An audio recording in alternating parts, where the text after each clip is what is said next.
그리피스는 어렸을 적 어느 한 점쟁이로부터 우연히 베리틀을 받게 되었고, 이 베리틀을 가진 자는 본인이 피와 살과 교환해 세계를 손에 넣을 운명을 갖고 있다고 들었습니다. 시간이 지나 그리피스는 젊은 시절부터 메이단을 이끌며 뛰어난 전략 전술로 무패를 자랑하는 용병단이 되었고, 전란의 시대에 전 지역에서 활약하게 되었습니다. 그리피스는 이 세계에서 자신이 어떤 존재인지 알고 싶었고 증명하고 싶었습니다. 그래서 어느새 그의 꿈은 어렸을 적 점쟁이에게 들었던 것처럼 한 나라의 왕이 되는 것이 목표가 되었습니다. 하지만 평민이 왕이 되는 건 불가능했습니다. 아무리 전란의 시대이고 아무리 뛰어난 인재라고 하더라도 출신 성분이라는 거대한 벽 앞에선 마치 떨어지는 물방울처럼 고요하고 조용한 파장을 일으키는 게 전부였습니다.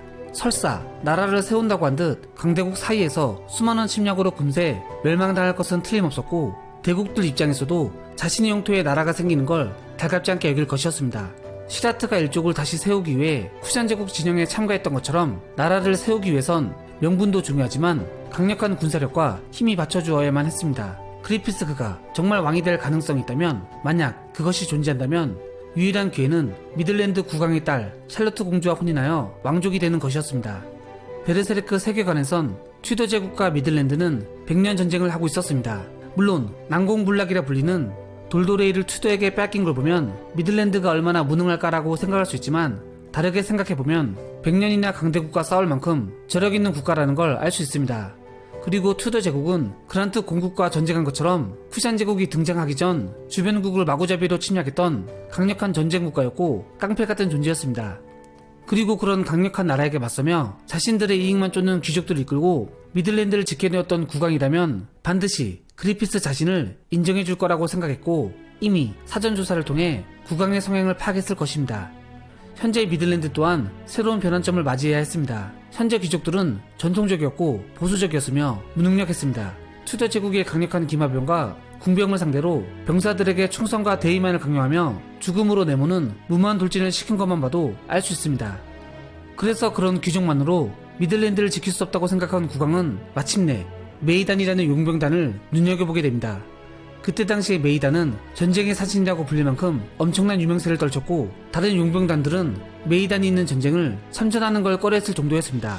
그래서 마침내 미들랜드는 메이단에게 도움을 요청했고, 그리피스가 미들랜드에 함께한 순간부터 거의 패배만 했던 미들랜드는 수많은 전쟁을 승승장구하며 튜더 제국에게 빼앗겼던 영지를 수복하기 시작했습니다.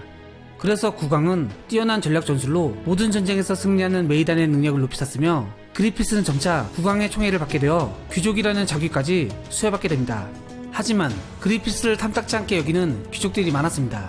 그 이유는 첫 번째는 그리피스의 출신 성분이었고, 두 번째는 그리피스가 용병단이었기 때문입니다. 아무리 그리피스가 큰 공을 세웠다고 하더라도 본래 천한 평민 따위가 귀족이 된 걸 귀족들은 마음에 들지 않았습니다.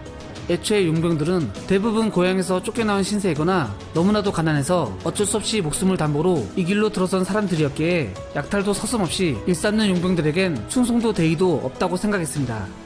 그리고 경우에 따라 다음엔 적으로 만날 수 있었습니다. 특히 메이단의 경우 수많은 전쟁에서 무패를 달성할 만큼 강력했고, 미들랜드 귀족들 또한 한 번쯤은 메이단을 전장에서 마주한 적이 있었을 것이었습니다. 그래서 율리우스 백작 또한 그런 이유에서 그리피스를 업신 여기고 경멸했는지도 모릅니다.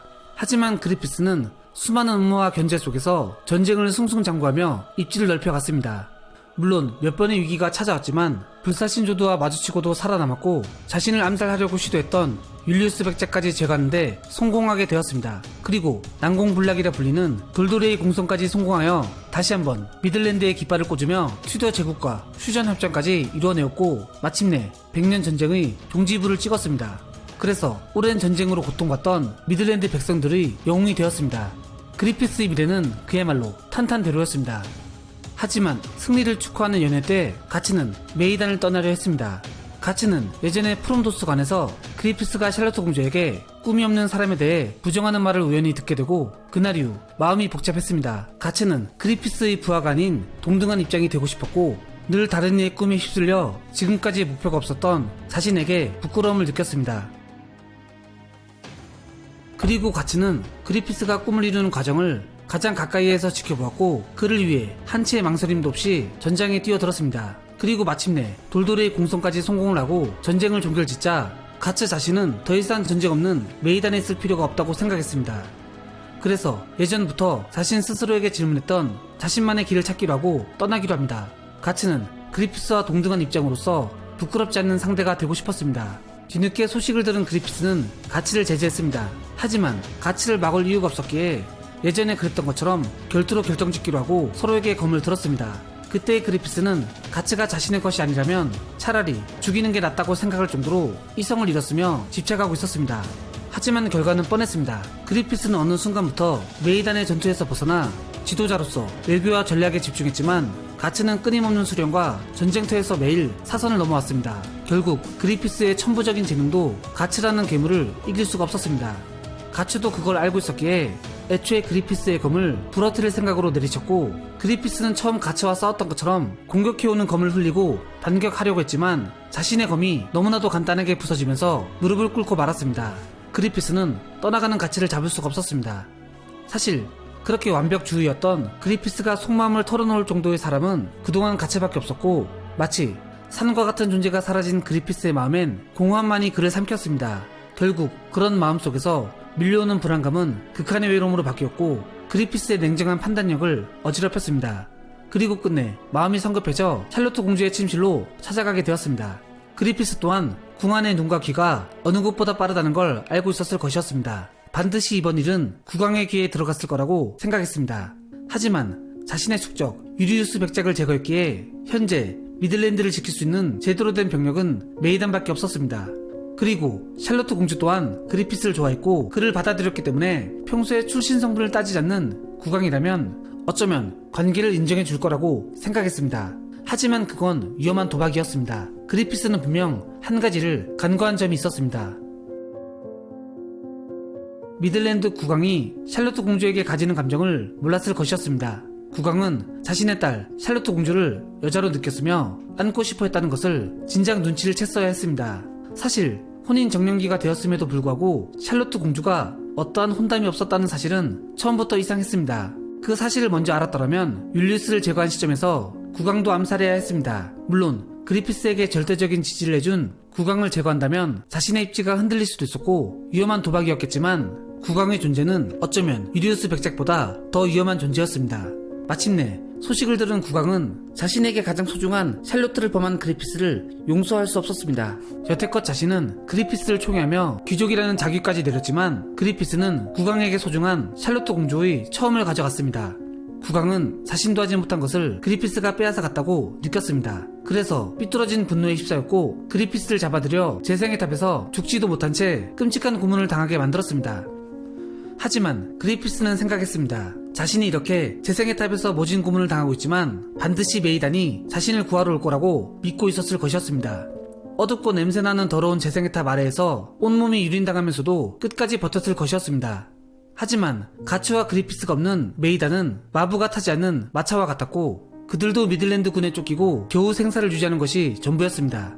그래서 아무리 기다려도 메이단은 오지 않았고 자신을 구하러 올 거라는 기대감은 시간이 지날수록 점차 절망으로 바뀌었을 것입니다. 어두운 탑 아래 오랜 시간을 함께한 악마 같은 고문관을 보며 말이죠.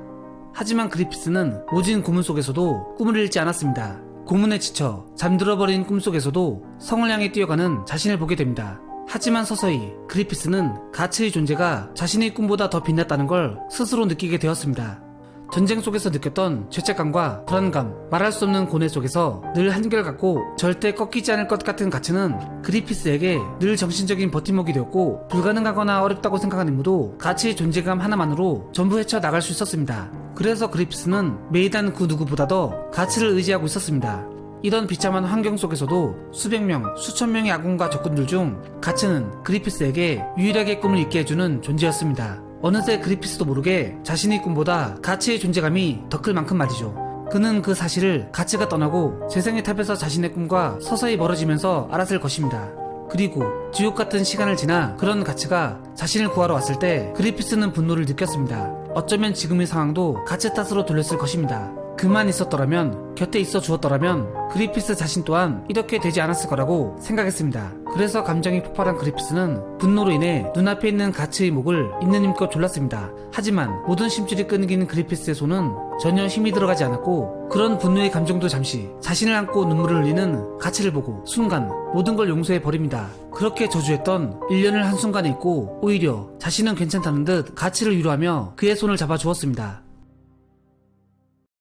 하지만 그리피스는 모진 고문으로 혼자 일어설 수도 말을 할 수도 없는 몸이 되었고, 그가 다시 용병으로 활동하는 건 가망이 없었습니다. 그래서 미들랜드 수도 윈덤을 탈출한 후에도 메이다는 방황했고, 그리피스는 그저 무기력하게 누워있어야만 했습니다. 그리고 어느 날 그리피스는 마차에 누워있던 중 캐스커와 가츠가 대화하는 걸 듣게 됩니다. 이때 캐스커가 그리피스와 남겠다는 말에 가츠 또한 메이단에 남겠다고 하자 그리피스는 마차 안에서 웅크리며 가츠의 말에 기대했습니다. 하지만 캐스커는 프롬도스 간의 이야기를 말했고, 그리피스는 충격에 빠졌습니다. 그때 그리피스 자신은 샬로트 공주에게 꿈이 없는 사람을 부정하고 자신이 생각하는 친구란 남에게 이끌리지 않고 자신의 신념을 위해 살아가는 자라고 했었던 일을 떠올렸습니다. 그래서 그리피스는 예전의 가츠가 자신을 왜 떠났는지 이해가 됐습니다.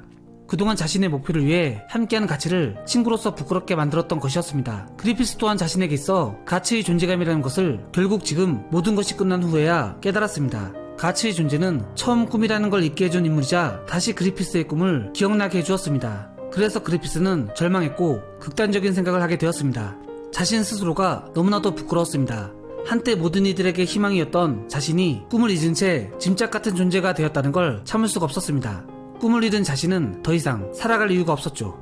그래서 당장 그 자리를 벗어나고 싶었고, 일어서기도 힘든 몸으로 무작정 마차를 끌어 달렸습니다.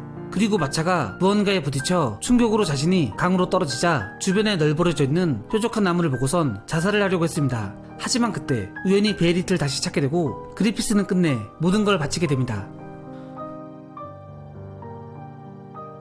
그리피스는 고드핸드가 되고부터 완벽하게 선에서 악으로 바뀌어 버렸습니다. 그는 동료들을 바치는 대가로 절대적인 힘을 가진 고드핸드가 되었고, 보통 여느 사도가 그러하듯 극한의 감정에 휩싸여 가치 앞에서 보란듯이 캐스카를 보냈습니다. 분노하고 절규하는 가츠의 표정을 지켜보면서 말이죠. 하지만 해골기사가 가츠와 캐스커를 구할 때 사도마저 간단하게 압축시켜 죽이는 페무토의 능력으로 순간 가츠를 제거할 수 있었지만, 페무토의 손이 가츠를 향했을 때 뭔가 미련이 있는 듯 힘을 사용하지 못하는 느낌을 받았습니다. 그리고 시간이 지나 그리피스가 인간의 모습으로 부활한 후 모두가 모여있는 메이단 건무덤에서 가츠를 기다립니다. 마치 예전과 같은 변함없고 아름다운 미소를 지으면서 말이죠. 저는 베르세르크와 내용은 다르지만 갑자기 배트맨 시리즈 다크나이트가 생각났습니다. 서로에게 설치되어 있는 폭탄을 터뜨릴 수 있는 버튼을 상대방 배에게 서로 주고 죽음과 생존을 선택해야 하는 상황과, 그리고 빌딩 위에서 모든 걸 지켜보는 조커를 보면서 말이죠. 여러분들은 자신이 그리피스와 같은 상황이라면 어떤 선택을 했을까요? 지금까지 돋구였습니다. 영상 시청해주셔서 감사합니다.